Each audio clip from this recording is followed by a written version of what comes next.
Napangiti siya na bumaba ang yayalo rin niya sa kotse ng kanyang pinsan at di niya na natiis na wag salubungin na matanda na kapag nagagawi sa Makati hindi siya nakakalimutan na puntahan. Yaya! Naiiyak ng yakap ni Clearon na kaagad na naman niyang ginantian siya ng yakap. Kling-kling, Diyos ko! 1 taon na anak nung huli kitang makita. Ang ganda mo na, sobra. Para mas lalo kang gumaganda.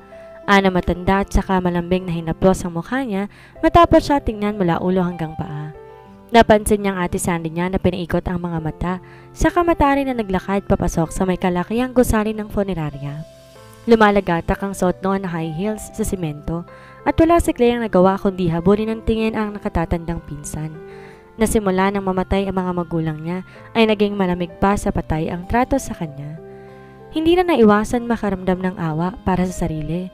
Alam kaya ng mga tao na yon kung gaano kahirap ang mag-isa? 3 taon na siyang napapanisan ng laway dahil hindi niya nakausap ni minsan man lang ang mga natitira niyang kamag-anak. Gusto niya sana na isang daddy sa katawan ni Tito Tristan niya pero wala namang pag-asa. She bows her head when she feels the heaviness inside her heart. She is missing her relatives and if those people only knew how much she wanted to fuse herself to the last few remaining people in her life, maybe they would understand. Pero wala namang pangunawa ang mga kapamilya niya na pinagtatabuyan pa nga siya palayo. Yaya, pinatay ko ba si Lala? Tanong ni Clea sa matandang kasambahay na nag-alaga rin sa kanya sa tuwing nagbabakason siya sa Angeles City. Nung wala pang nangyayaring massacre. Hindi, wag mong sabihin yan. Hayaan mong ate Sandy mo, alam mo naman kung gaano katabil yun. Mahal ka ng Lala mo at kahit anong bago siya mamatay, ikaw ang iniisip niya. Wag mong sisihin ang sarili mo dahil walang may gusto na nangyari. Balita ko may manhunt ang pulisya para sa 2 lalaki na yon na pumatay sa mga magulang mo. Pero tingin ko hindi lang yung 2 ngayon, anak. Ibang lalaking pumunta sa bahay at tumakot sa lola mo. Napatigil ang matanda nang humikbi si Clea. Kahit anong marinig niya, hindi pa rin maiaalis na sisisihin niya ang sarili. Tahan na! Masuyong utos nun sa kanya habang pinapahid ang mukha niya. Pero kaagad na natigilan at napatingala sa may likuran niya. Naramdaman ni Clea ang isang pares ng mainit na kamay na dumapo sa kanyang mga braso at isang matigas sa dibdib sa kanyang likod. Hush!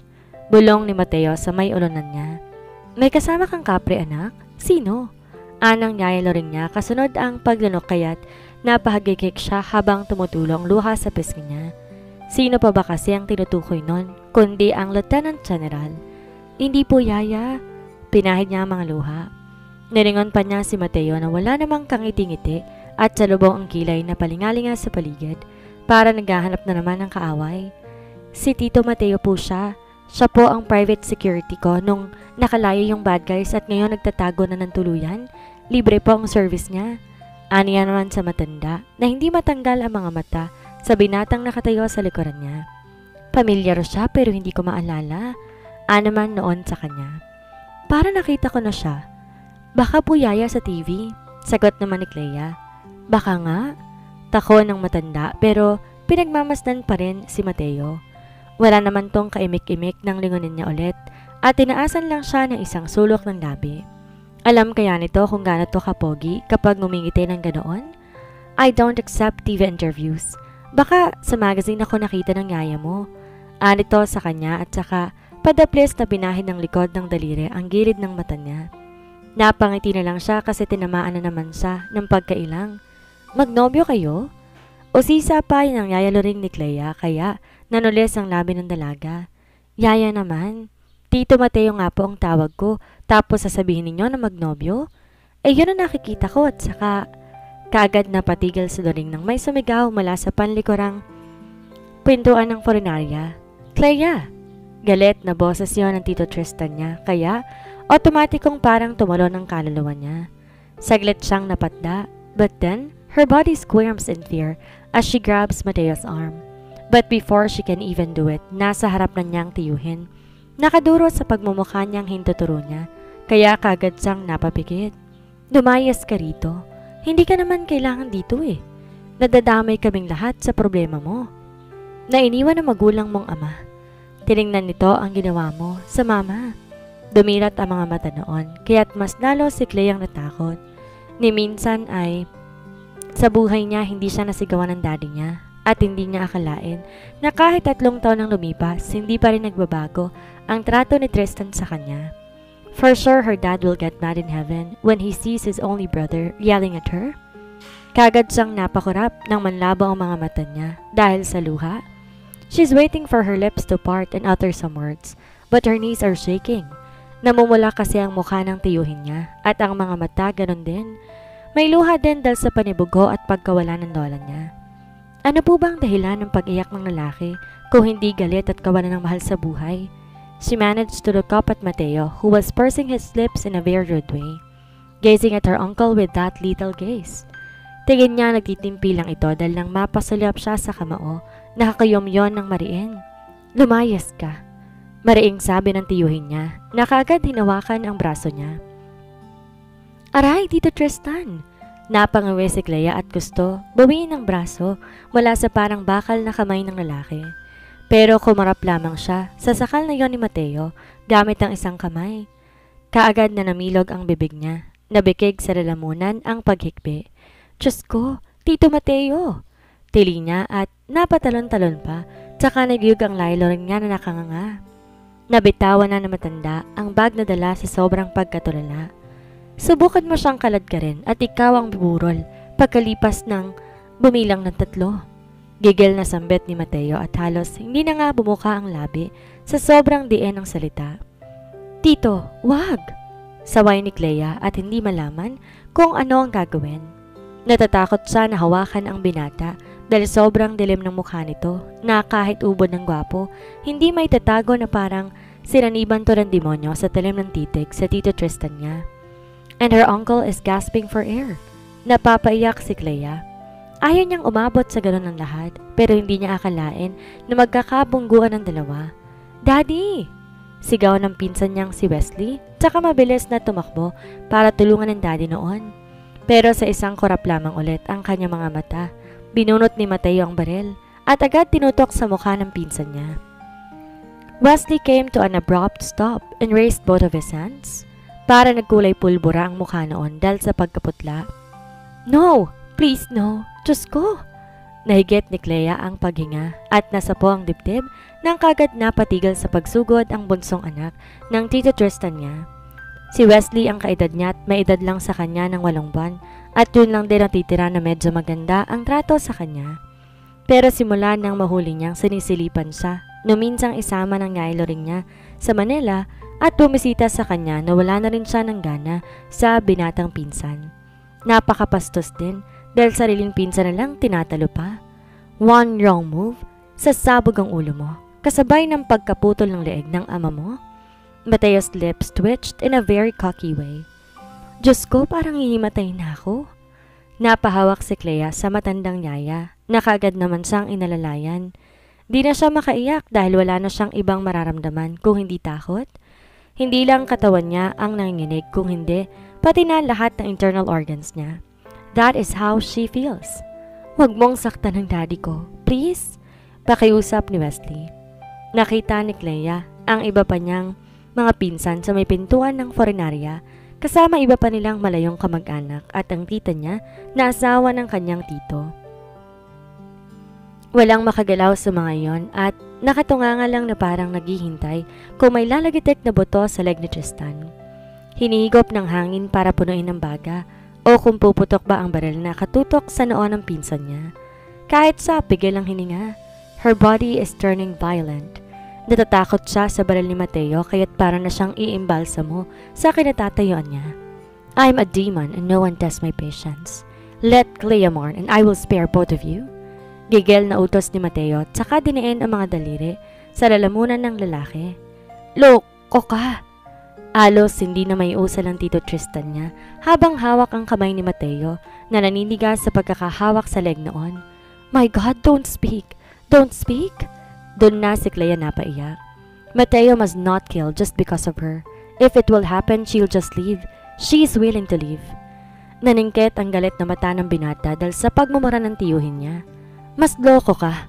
He pushed her Tito Tristan. Eres un agujero del culo maldito. Si realmente eres un hombre. Lucha contra mí al bebe. Mateo pressed his hands on Tristan's throat that made the man cough and breathe in hardly. Doon na umikot ang paningin ni Clea. Nag-Espanyol na kasi. Totoong galit na at ang mga ngipin nagkikiskisan pa. Diyos ko, Santissima, tama na kayo. Hinimatay ng bata, maawa naman kayo. Tili ng Yaya Lorena, kasabay ng pag-agapay sa kanya. Di naman talaga siya nawala ng malay, kaya lang, nang hina ang mga tuhod niya at pakiramdam niya, hindi na siya makahinga dahil sa sobrang tensyon. Nakita pa rin niya kung paanong pabalyang itinulak ni Mateo si Tristan na kinatumba noon papatalikod sa sementadong parking area bago siya nito nilapitan. Habang si Wesley naman dinalohan ng ama. Clea, Mateo instantly supported her petite body and shook her lightly. Nawala ang bagsik sa mukha ni Mateo at napalitan ng pag-aalala habang pilit siyang tinatayo mula sa pagkalapaypay niya. Uwi na tayo. Tuluyan na si Cleang napaiyak at noon lang niya nabawi ang hininga na kanina pa nawala sa kanya. Humawak siya sa t-shirt itong suot at doon lang umiyak. She got a warm hug as her shield. Patuloyin mo ang pamangkin mo, Tristan. Sa tingin mo ba'y matutuwa ang mama mo na nakikita ang ginagawa mo sa mahal niyang apo? Wala akong karapatang magsalita, pero alam mo sa sarili mo na sa loob ng 3 taon, walang ibang hinanap si senyora, kundi si Kling-Kling lang. Gumising ka nga, Yaya Loring? Ganting sigaw ni Tristan sa matanda. Mapapahamak tayo kapag nakilama yan sa mama. Stop! Bulyaw naman ni Mateo na nagpapitlag sa kanya. I will be liable for all your safety as long as you're inside the funeral chapel. But once somebody is out, he's no longer my concern. And I swear to all the fuckers in the world, I won't let you decide on this. Tristan Remuel Mendez. Sa ayaw at sa gusto mo, patuturin mo si Clea hanggang mailibing ang lola niya. That is not a request. That's an order. Sino ka para magsabi? Tama na, tito. Hikbay ni Clea. Hindi niya talaga kaya na may makitang magpapatay na naman sa harapan niya. Mauuna siyang mamatay sa takot sa palagay niya. Ang kapal ng mukha mo. Ganting mura naman ng tiyuhin niya kaya't parang kumirot ang sentido ni Clea at namalaya na lang niya. Nakawala na sa kamay niyang kinukuyumas niyang tela ng damit ni Mateo dahil umalis to sa pagkakayakap sa kanya. Nga niyang hinanap ang binata na nasa may harap lang din niya pero inundayan na ng suntok sa panga si Tristan. Tito Mateo! Tili ulit niya at kasusunod ang iba pang tilian sa paligid. Ikaw ang loko! Mayabang na bulong nito, tinitigan ang mga pinsan niya na sabay-sabay, nagsipagtakbuhan papalit sa Tito Tristan niya na nawalan ng malay sa semento. Tristan! Iyak ng Tita Giselle niya at saka siya pinukol na masamang tingin. Takot na napayakap na lang si Clea sa yaya niya at napayuko. Mateo points at her tita. Open your mouth, woman, and I will make sure. You won't love what will happen. Banta pa ni Mateo at malamang sa tiyahin naman nga niya dahil nga hindi na nakapagsalita pa, pero bumelo lang pala. Oo na, tumuloy na kayo, mga salot, idedemanda kita. Sigaw noon na may kasamang hagulhol. I will see you in court then. Kibit balikat ni Mateo sabay suksok ng barel sa waistband at inayos ang puting t-shirt na suot. Tapos sumarap to sa kanya at nakangisi pa. Lumaki tuloy ang pagkaawang ng bibig ni Clea. Paano to nakakangisi sa kabila ng tensyon na nangyayari? Oh my God!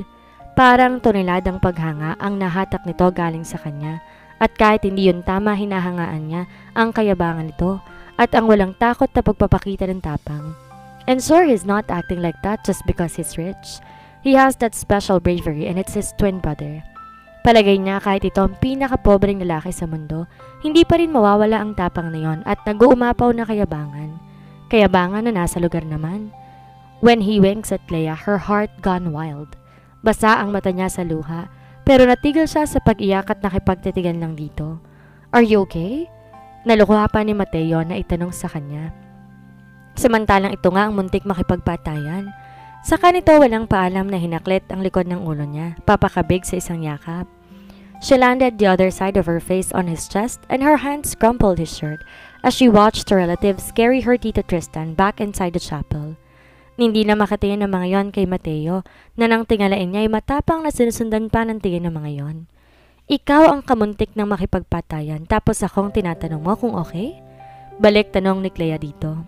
She felt his fingers in between her hair, gently doing her scalp.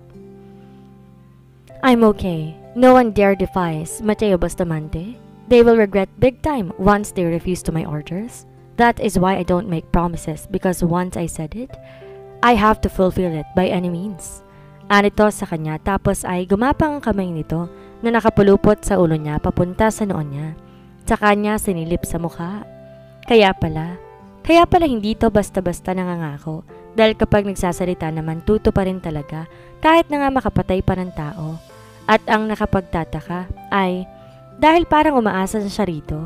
Nawala ang Clea na ilang taon nang natutong tumayo sa sariling mga paa at naiwang ipagtanggol ang sarili sa mga kapamilya na pilit pinagtutulakan palayo. Pero naipagtanggol na nga ba niya ang sarili niya? Wala naman na ginawa siya kundi ang manahimik at umiyak mag-isa. Totoo ba talaga na matapang siya? Parang hindi naman. Ang akala ng lahat kinaya niya pero ang totoo may mga pagkakataon na basta na nga lamang lumuluha kapag naiisip niya na nag-iisa lamang siya. At ngayon na may taong dumadamay. The juvenile and fragile Clea was brought back into life. The one that's always been dreaming to have someone who would comfort her and who would care for her. And she collided with Mateo. Pumasok na kayo. Halina at ipaghahanda ko na kayo na makakain. Anyaya ng Yaelo rin niya sa kanila, kaya't pasimple na rin siyang tumikal kay Mateo. Sa mukha ng matanda, hindi maitago ang nakakaintrigang ngiti. Parang ngiti rin yun ng mga kaibigan ni Clea kapag tinutokso siya kay Mateo. Nakaramdam na tuloy siya ng pagkailang na tawaging tito ang binata. Iba kasi ang nararamdaman niya kanina habang nakatingin sa rito at ipinagtatanggol siya. Habang nakikita niya na parang umaapoy ang mga mata nito, nagalit na kahit kakaunti ang kilos ng katawan ay hindi maitatago na parang tigre kumakawala ang katapangan nito. Diyos ko, may crush na yata talaga ako sa kanya. She blanks away her thoughts and manages to stay formal, but she cannot stop herself from looking up at him. And God, she finds him sexy while he's grazing his tongue over his bottom lip. Nakatutok ang mga mata ni Mateo sa ate Sandy niya na nakatayo sa may pintuan at nakatingin sa kanila. Let's go inside, he said, turning his head to look at her. Tumango naman siya dahil kahit papaano nahimasmasan na rin siya. Saka mas matatag na siya ngayon na haharap sa mga Mendez dahil alam niya hindi naman siya nag-iisa. Mateo raised his hand while his palm was turned upwards. She just looked at it but she knew what she meant. He wanted her to hold his hand again and she never hesitated. She placed her small hand over his and Mateo instantly locked his into hers. I will call for some men who are willing to secure the entire funeral chapel. Total, may order naman ng batas na bawal kang lapitan ng mga gago na yon, kaya pwede akong humingi ng security para sa pamilya mo habang kasama ka nila. If their problem is their lives, then let them have it. Gago lang ang tiyuhin mo. Magpapakasal pa bago pumayag na mailoksa ka? Umiiling na sabi ni Mateo sa kanya habang nilalakad na siya papasok sa forenaria. Mabilis naman umalis ang ate Sandy niya sa may hamba ng pintuan nang malapit na sila. Talagang galit na si Mateo kanina at ramdam na yon. Akala niya talagang tutuloy na nito ang Tito Tristan niya. But she swore she never liked it and never planned warping the whole thing into a mess. As much as possible, she never wanted anybody to get hurt, but fate asked for it. Kung siya naman ang masusunod, uuwi na lang sana siya. Pero sa itsura ni Mateo kanina, hindi talaga ito patatalo, kahit na yata sa isang suicide bomber pa. Anong sinabi mo kay Tito na nagsalita ka ng Spanish? O sisa ni Clea? Pinahid niya ang mga luha niya na para bang naninigas na sa pisngi niya. Mabuti na lang at hindi sa mata, kung hindi, muta na yon. Those? He partly tilts his head and glances at her. Eres un agujero del culo maldito means you're an asshole. Si realmente eres un hombre, lucha contra mí on el bebe. If you're really a man, fight me and not the baby, he pronounced. Fight him and not the baby? Ako ba ang baby? Sinong baby? Nahihiyang tanong ni Clea at napatingin siya sa Yaelo ring niya, na pangiti-ngiti sa tabi niya. You! Maikling sagot ni Mateo na para bang nagpagalaw sa mga bituka ni Clea. Parang may tumutusok kasi sa tiyan niya at parang nangingiti na siya. Hooray! Mabuhay ang mga bakla! May crush na talaga siya at si Mateo yon. Unusual for her but it's true and it's a new chapter of her life. Her girly life. At dito na po nagtatapos ang kabanata ng ating kwento. Sana'y muli niyo po akong samahan sa mga susunod pang kabanata. Maraming salamat po Ingat po tayong lahat.